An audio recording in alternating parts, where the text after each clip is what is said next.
Right, so hello and welcome back to Books and Things, and welcome to another video and welcome to a reading vlog. Today, let's see how many classics I can read in 12 hours.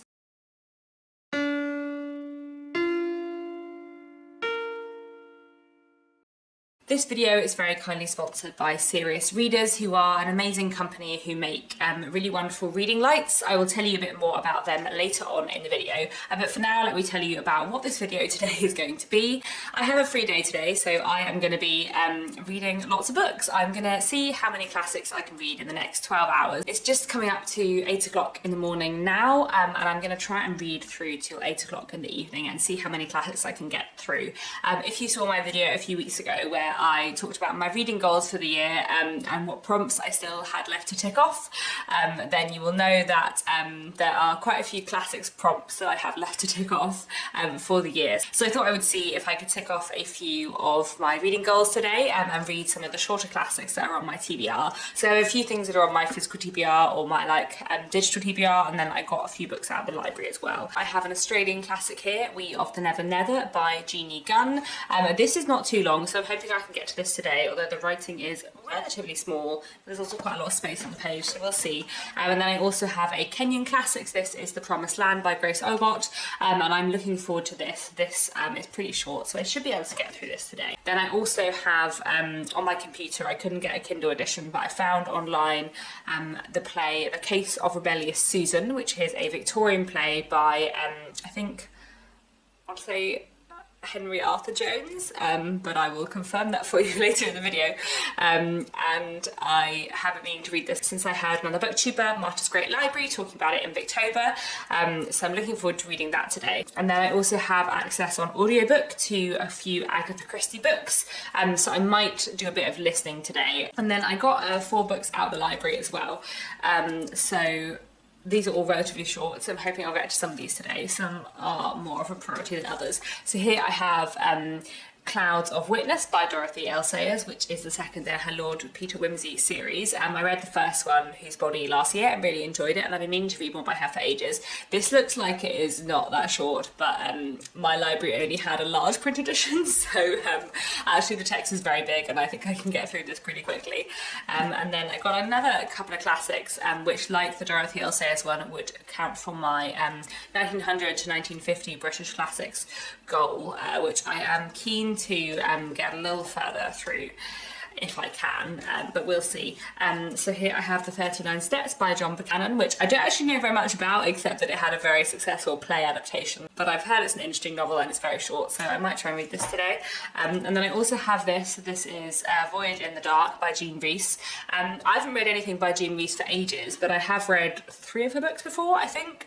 But probably nearly 10 years ago. I don't think I've read anything by her since I started BookTube, and I spotted this at the library and thought, actually, I would quite like to read some more Jean Rhys, so I might pick this up today. And then finally I have a book which wouldn't manage to tick off anything on my goals spreadsheet, but which I saw in the library and kind of want to read, and that's this. This is 20,000 Leagues Under the Sea by Jules Verne.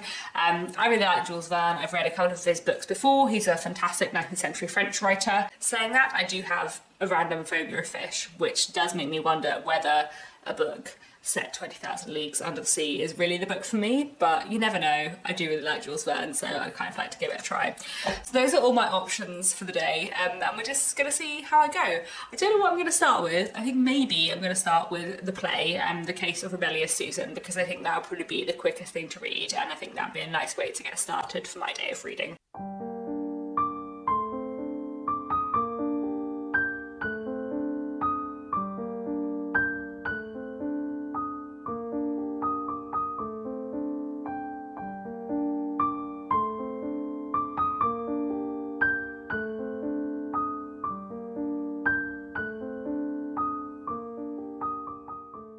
So it's about 10:10 and I've just finished reading The Case of Rebellious Susan by Henry Arthur Jones, which I think I really enjoyed. No, I did definitely really enjoy it. I'm just trying to gather my thoughts together on it.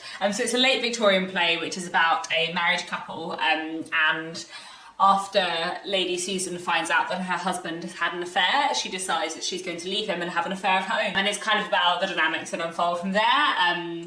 with both of them and their kind of like wider friendship family group, I suppose. I definitely read more by Henry Arthur Jones. His style kind of reminded me of Oscar Wilde and George Bernard Shaw, who are the other two Victorian playwrights I've kind of read the most from.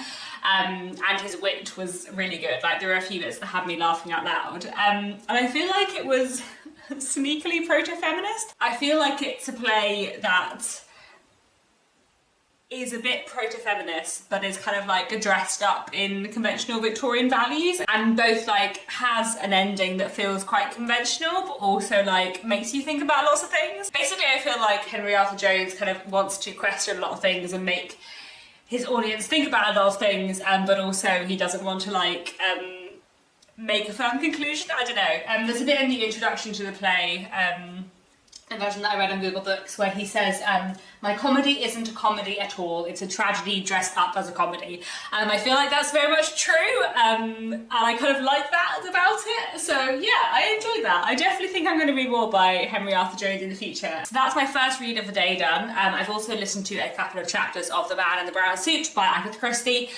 because I had some laundry to do, so I put on an audiobook. And next, I think I'm probably going to pick up The Promised Land, so I will let you know what I think about this.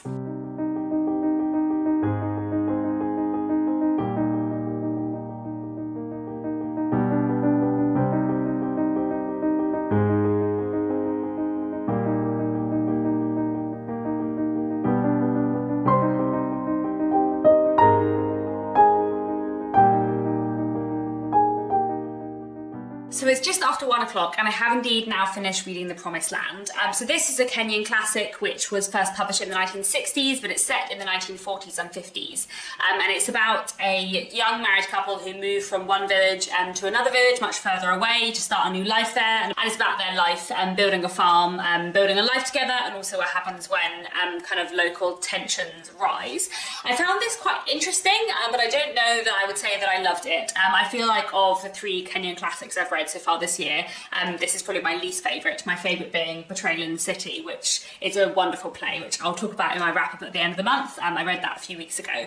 So I did like The Promised Land, but I didn't enjoy it as much as The Case of Rebellious Susan. So next, I think I'm probably going to pick up Cloud of Witnesses by Dorothy L. Sayers, just because I really fancy reading this. I feel like I'm in the mood for a cosy golden age mystery. But before I get on with reading Clouds of Witness, I did just want to talk about this.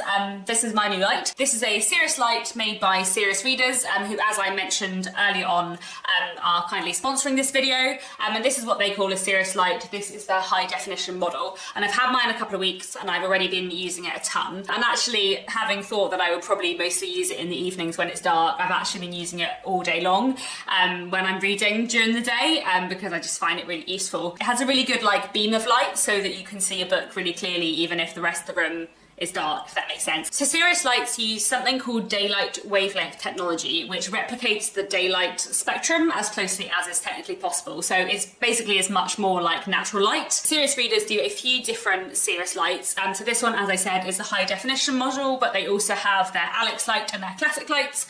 And there's lots of like customizable options if you do get one of their lights. Both like the color and finish, whether it's cordless or not. The one I have is a heavyweight floor light. I will turn it on. I turned it off because it's very good for reading, but it's less good for filming because I'm just under the beam. The light is like dimmable and undimmable, which I really like. And then I also have a diffuser ring, which like spreads the light out more, which I really like. So you can see the light is like spread more. And sort of softer. Serious Readers also kindly sent me a compact light, which you might have seen in the clip earlier because it's currently living above my desk. So these are slightly different lights. They don't have the daylight wavelength technology, but I'm finding it a really good desk lamp. So anyway, Serious Readers have given me an offer code for any of you guys if you are interested in these lights. So the offer code is KT22, all caps. And if you use that offer code on checkout when buying any of the Serious Lights range, so that's the high definition light, the Alex light or the classic light, then you get a free compact light, which is worth £150. The offer code also includes free international shipping. Like I said, I've already been using my Serious light a lot and I would definitely recommend them, and they have made a big difference already to my reading. And talking of which, let me get on with Clouds of Witness.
Good evening. It is a little bit after 6 o'clock and I just finished reading Clouds of Witness by Dorothy L. Sayers, which I really enjoyed. This is the second Lord Peter Wimsey book, and in it Lord Peter Wimsey, who is a kind of amateur detective, is roped into a new murder case when his brother, the Duke, is arrested for murder, and everything goes on from there. I just really enjoyed this. I really like Dorothy L. Sayers. Yeah, she's just a really readable and really fun, good kind of cozy crime. I think if you like Agatha Christie, then you should really give Dorothy L. Sayers a try, because she is less well known than Agatha Christie, but very fantastic, and writes in a kind of similar style. Although saying that, I feel like this book took me quite a bit longer than I expected. I think partly because I was thinking of Dorothy L. Sayers as being very similar to Agatha Christie in style, and she sort of is, but she's a lot less dialogue heavy than Agatha Christie, so slightly slower to read. The previous book I've read by her, I listened to an audiobook, so I kind of wasn't really thinking about it. So this did take me a little bit longer to read, but I did really, really enjoy it, so I'm glad I've read it today. So there isn't that much left of the day, and now it is getting a bit later, but I'm going to pick up We of the Never Never by Jeannie Gunn, which is an Australian classic, and I'm hopeful that I'll manage to finish this today. I'm going to give it a try. I'll start it now, we'll see how far I get, and I'll let you know a little bit later on in the evening whether or not I manage to finish this today. I'm definitely not going to manage to read anything else apart from this today, but 4 books in one day is still not bad, so let me get onto this now and see how I go.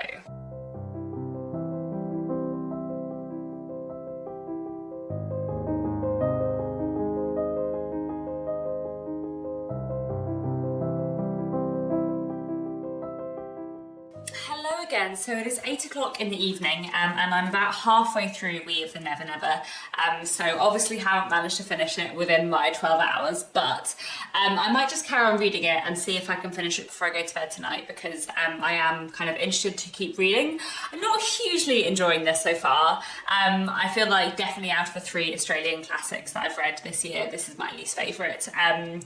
Hasn't really aged well. I wouldn't say I'm enjoying it, but I'm finding it quite like historically interesting, and it's not that long, so I am kind of keen to power through and finish it tonight. So I might keep reading after dinner for a couple of hours and see if I can finish it off tonight, and if so I will check in again later and let you know.